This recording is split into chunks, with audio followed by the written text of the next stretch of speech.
Okay, so Commissioner Ray, thank you for coming on Whiskey with Stu and joining us. That's my pleasure, Stu. Thank you. You got a special whiskey that you're going to we're not going to say review, but you're going to present. Sure, I am going to talk about it.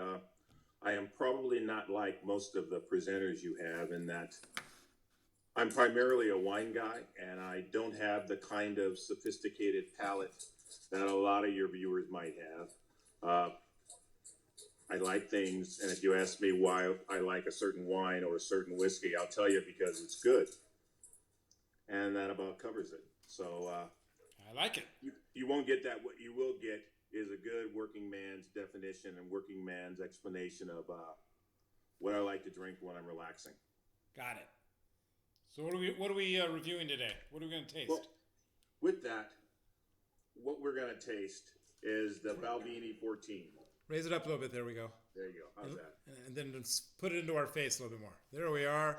There we are. The Caribbean Cask 14 year. The Balvenie. Nice. Sure, it's Balvenie. Balvenie. Well, yeah.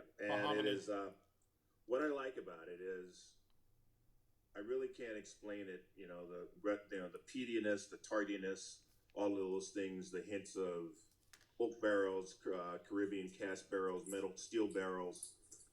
I don't have that kind of sophistication. What I like about it is clean, it is smooth, it is something you could drink as a before dinner drink. It is something you can drink as an after dinner drink. That's true. It is something you can drink while you're watching television. It is just perfect, I think. Would you drink it on a train? Would you drink it on a plane?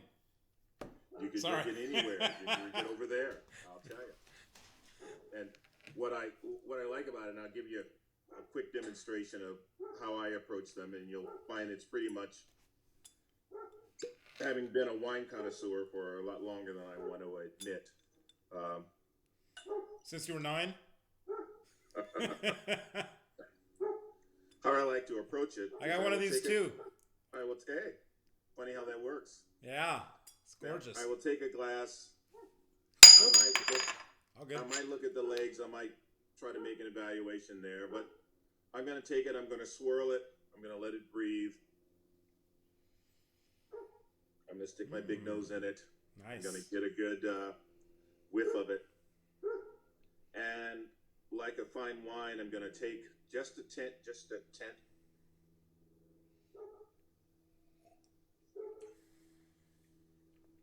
See how smooth that is?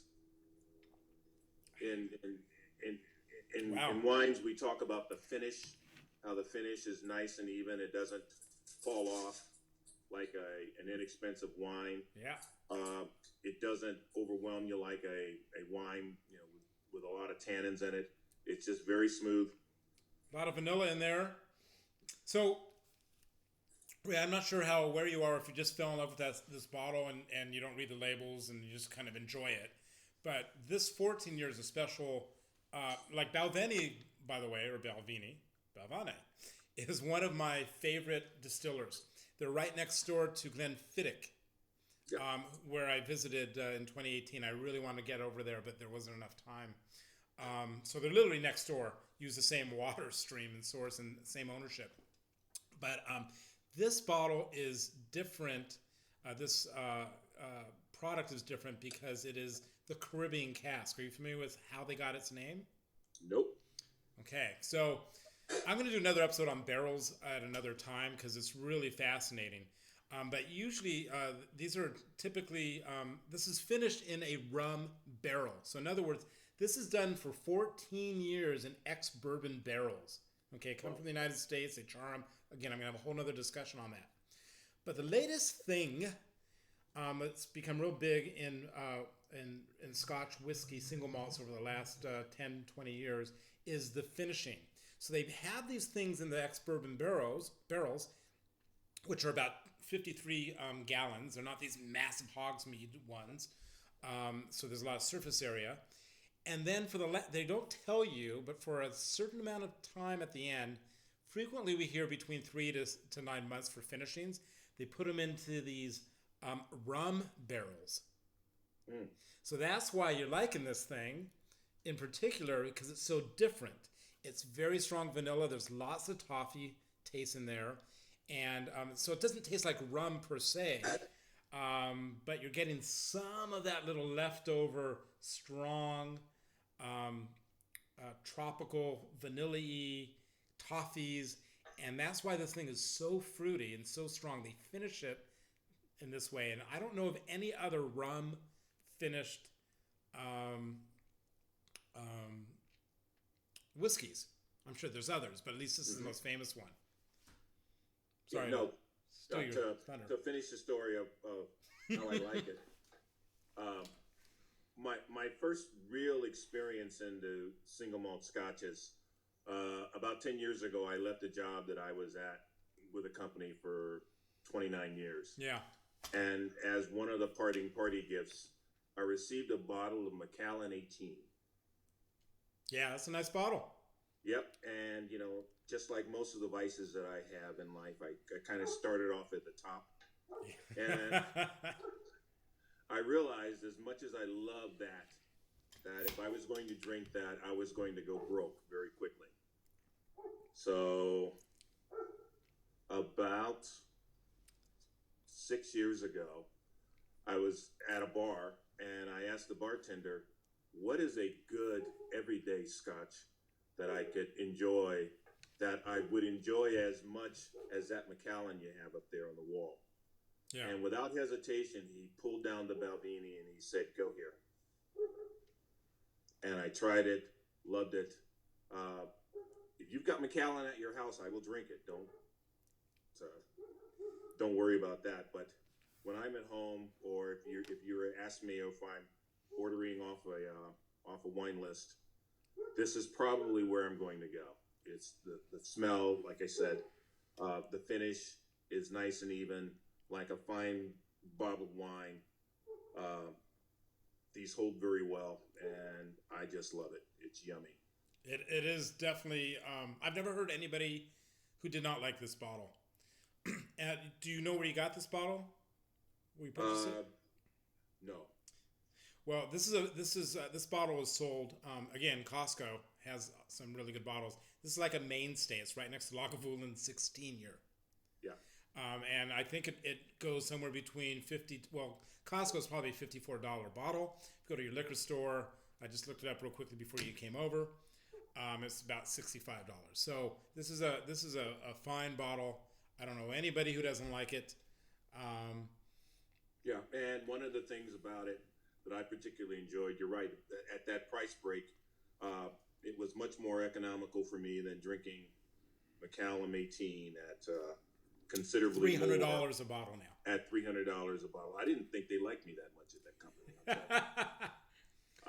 But this is an excellent casting, and as a primary wine drinker who likes to change up from time to time, after a hard day's retirement, sometimes it's good to break into a single malt after a hard championship win in fantasy football or something like that. It's nice to sit back and relax and enjoy the spoils of your victories. So I did a review earlier in the week because of you, right? I saw. And it was because Ray and I think I mentioned earlier, or I still got to do the intro to Ray, so I don't know what I'm going to say, but we went up against each other on the fantasy football finals, and his first game he had Alvin Kamara, who got like 56 plus points or 55 plus points. And so I was just toast before I even had a single guy out on the field. So I had to have something that just like woke me up hard. Okay, this is not an Alvin Kamara drink. Okay, who's a great player that just kind of didn't have a great year, just kind of sailed through? Ezekiel Elliott, right? He's a great player, kind of sailed this year. Wasn't, had a lot of people thinking about what to do with him, but you can't, it's impossible not to play him. This is a drink that you can enjoy with Ezekiel. You can celebrate a victory with Alvin, but if you're on the other side of that equation, you need the beast. You need some heavy, harsh scotch. It's really going to challenge. and like you said, this is something you're going to really enjoy and um, just smell. And it's interesting. One last point. You mentioned that you're a wine guy greatly. You know, you can go out and get a $50 bottle of wine, and you're going to get 5 glasses out of that, right? Yeah. You got buy this $55 bottle of scotch here. This thing's can last you for months and months and months. Oh yeah, and it's a, as I said before, it's a different taste and it's a different kind of feel. I mean, you're going to have wine with a meal. You're going to have this with a conversation. All right, Ray. Well, thank you.